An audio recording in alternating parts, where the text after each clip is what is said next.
Para subscriber channel YouTube Kisah Para Leluhur Nusantara, setelah selesai cerita kisah Joko Tingkir dan Panembahan Senopati, kisah berikutnya tentang Raden Wijaya, pendiri Kerajaan Majapahit.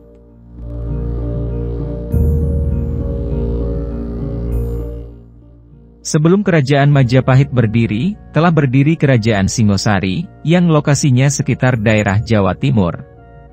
Pada pertengahan abad ke-13 di daerah Malang, Jawa Timur, berdiri sebuah kerajaan besar.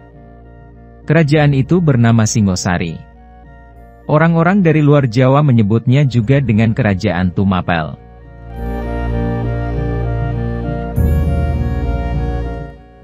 Kerajaan itu menguasai banyak negeri, termasuk beberapa negeri di Pulau Jawa. Upeti yang diterima Kerajaan Singosari sangat banyak. Upeti itu ada yang berasal dari Pulau Jawa, Sumatera, Borneo, Bali, dan Madura. Setiap tahun daerah-daerah itu selalu mengirimkan hasil daerahnya ke kerajaan itu. Di kerajaan itulah bertahta seorang Raja Agung. Raja itu bernama Narasinga. Sang raja dikenal sangat adil dan bijaksana. Negerinya subur dan rakyatnya pun hidup makmur. Sangat dicintai oleh rakyatnya. Bahkan, negara yang menjadi bawahannya sangat terkesan terhadap raja yang agung dan bijaksana itu. Dalam kehidupannya, raja didampingi oleh seorang permaisuri yang cantik. Mereka dikaruniai seorang putra bernama Raden Wijaya. Oleh ayahandanya ia sering dipanggil Harsawijaya. Raden Wijaya sangat beruntung. Selain berwajah tampan, ia juga cerdas dan pemberani. Banyak gadis di dalam dan di luar lingkungan istana suka padanya. Selain itu, Raden Wijaya juga mempunyai bakat seni yang tinggi.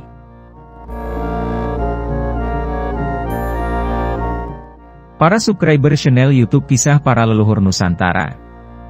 Pada suatu hari ketika Raden Wijaya sedang bermain-main dengan teman-temannya, datanglah seseorang yang sudah tua dan berpakaian seperti biksu. Orang tua itu menyapanya. "Hai, anakku Harsawijaya, engkau berbudi sangat luhur. Kerajaan ini sangat bangga memilikimu. Engkau mempunyai sifat-sifat yang pantas dimiliki oleh seorang pangeran. Jika tiba waktunya kelak, engkau akan menjadi pemimpin di negeri ini." Setelah berkata demikian, orang tua itu menghilang entah kemana. Raden Wijaya sangat terheran-heran dengan kejadian itu. Ia berkata di dalam hati, "Benarkah aku kelak akan menjadi pemimpin negeri ini? Sanggupkah hamba melakukannya? Apakah aku akan bisa seadil dan sebijaksana ayahanda?"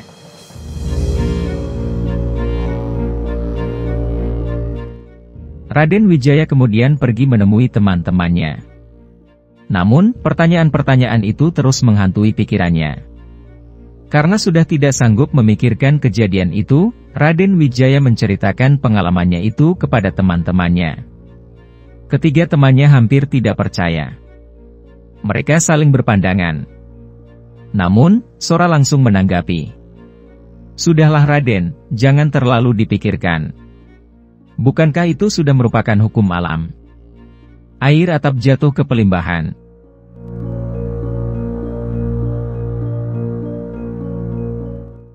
Nambi dan Lawe setuju dengan apa yang dikatakan Sora. Lawe lalu menyela. "Benar itu Raden. Maksud Nambi, anak raja akan menjadi raja. Begitulah silsilah yang terjadi di negeri kita selama ini. Menurut hamba, jadilah Raden pemimpin yang menyayangi rakyat dan disayangi oleh rakyat," kata Lawe berdiplomasi. Nambi tidak mau ketinggalan, ia segera pula menimpali ucapan Lawe. "Kami mendoakanmu sahabat. Semoga engkau menjadi raja yang adil dan bijaksana sebagaimana ayahandamu. Raden tidak seorang diri. Kami siap membantu."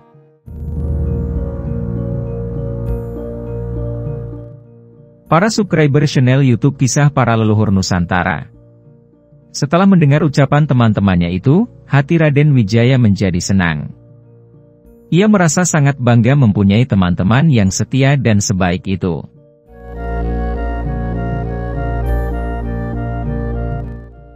Waktu berjalan begitu cepat. Ayahanda, sang raja narasinya, kini telah beranjak tua. Ia mulai sakit-sakitan. Semakin hari kesehatan Baginda semakin menurun. Raden Wijaya dan ibundanya sangat sedih melihat keadaan ayahandanya yang demikian. Banyak tabib didatangkan untuk mengobati Baginda, tetapi tidak satupun yang dapat memulihkan kesehatan beliau. Melihat keadaan itu Raden Wijaya menjadi murung. Ia sering duduk sendiri dan melamun. Lalu, ia teringat pada ucapan orang tua, biksu, yang mendatanginya beberapa waktu lalu.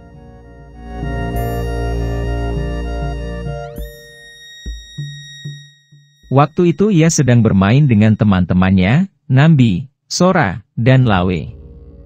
Tanpa disadarinya ia bergumam seolah berkata-kata dengan seseorang. Ya, waktu aku bermain di Taman Sari Bagenda. Orang tua itu datang kepadaku. Ia mengatakan sesuatu padaku. Aku akan jadi pengganti ayahandaku? Tidak, aku tidak sanggup. Aku belum mengerti apa-apa.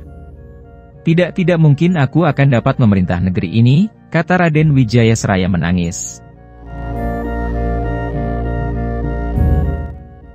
Jangan ayahanda, Ananda belum sanggup, ayahanda harus segera sembuh.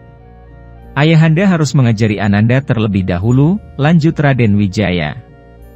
Ia tersadar dari lamunannya ketika sepasang tangan halus mengusap bahunya dengan lembut. Ia terkejut. Oh, Ibunda, maafkan, Ananda tidak melihat kedatangan Ibunda. Mungkin karena Ananda terlalu asyik dengan diri sendiri. Ananda sedang menunggu teman-teman Ananda, ujar Raden Wijaya menghindari tatapan bundanya. Ia sangat malu jika ibundanya mengetahui apa yang sedang dipikirkannya. Tidak anakku, Ananda pasti sedang melamun. Ananda tidak memikirkan teman-teman Ananda.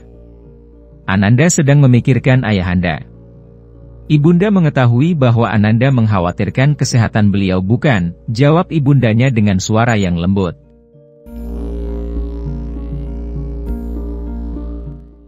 Sebenarnya, sang permaisuri juga sedang memikirkan keadaan Baginda. Ia tidak sanggup mengatakan kekhawatirannya kepada Raden Wijaya. Sebagai seorang ibu, ia harus menghibur anaknya yang sedang bersedih hati. Putraku adalah ahli waris kerajaan ini. Oleh karena itu, ia harus kuat seperti ayahandanya, katanya dalam hati.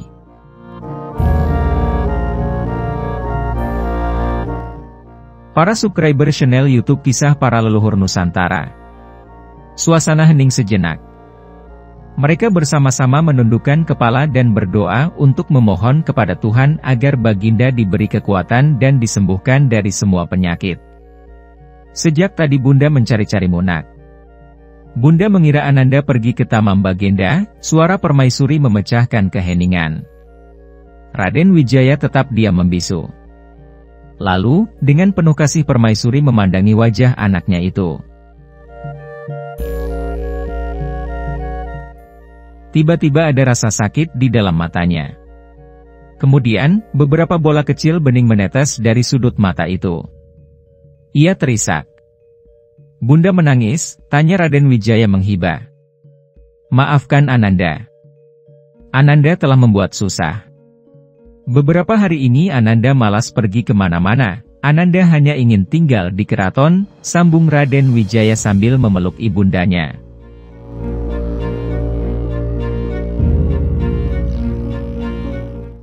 Pada saat itulah seorang pengawal dengan tergesa-gesa datang menemui mereka.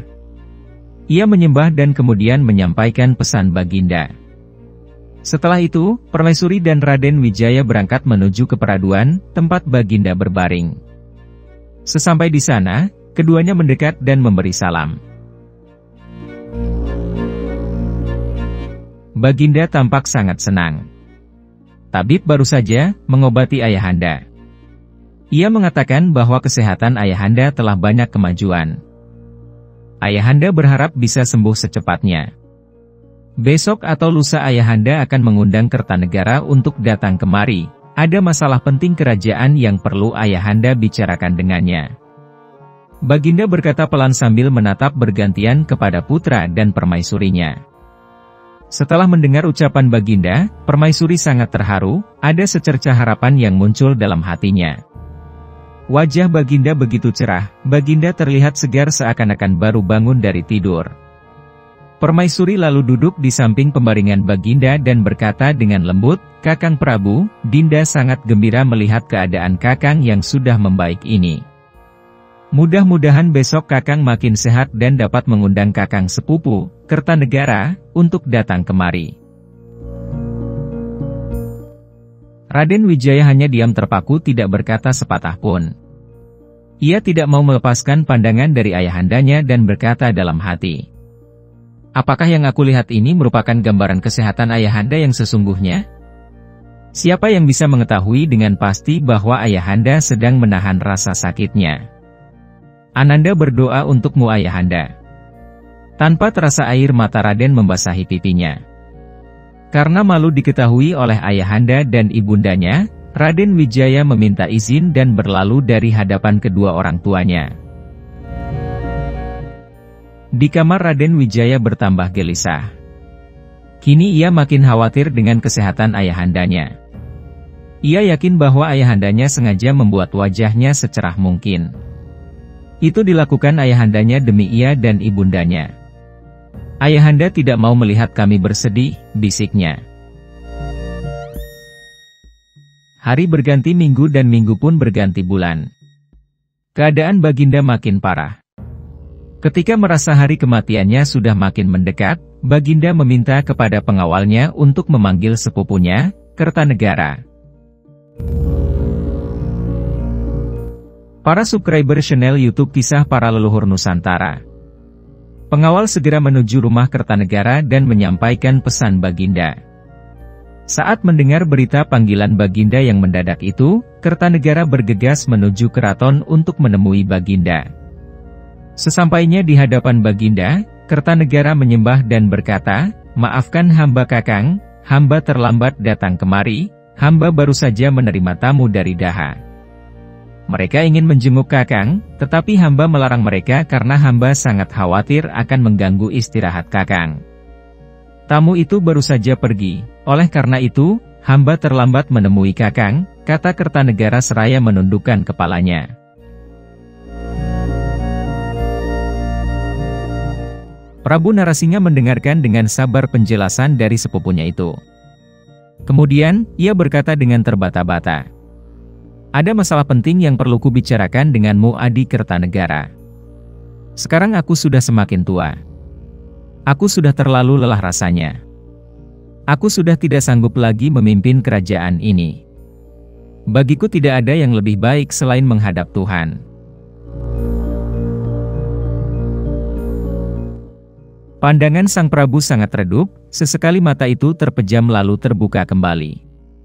Saat melihat keadaan itu Kertanegara gugup sekali, ia tidak menyangka Baginda menderita seperti itu, air mata menetes di pipinya. Janganlah Kakang berkata begitu. Kakang akan segera sembuh," sela Kertanegara dengan wajah sedih dan tubuh gemeteran. "Tidak Adi, waktuku sudah semakin dekat, aku merasakannya. Aku akan segera meninggalkan dunia ini.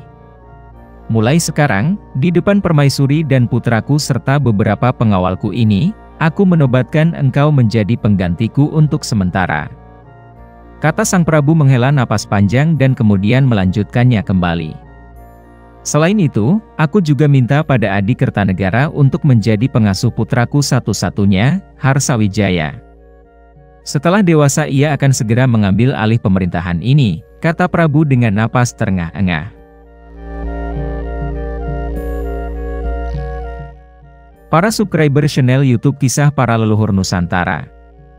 Setelah selesai menyampaikan amanat itu, wajah Baginda menjadi pucat pasi. Baginda tidak sadarkan diri. Melihat keadaan itu pengawal memerintahkan agar pejabat-pejabat kerajaan segera berkumpul. Tak lama kemudian, Raja Narasingha mengembuskan napas terakhirnya, semua yang hadir menundukkan kepala. Mereka berdoa demi perjalanan arwah Baginda Raja menuju ke peristirahatan yang terakhir.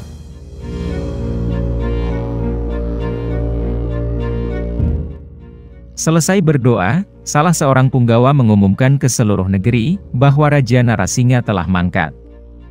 Singosari dinyatakan berkabung. Lalu persiapan pemakaman segera dilakukan. Sang Prabu Narasingha kini telah tiada, abunya disimpan di salah satu candi di Singosari. Sejak ditinggal sang Baginda Raja, Permaisuri merasa sangat kesepian. Semakin hari ia terlihat semakin lelah. Beliau tampak semakin tua dan mulai sakit-sakitan. Akhirnya, sang Permaisuri menyusul sang Baginda Raja ke peristirahatannya yang terakhir.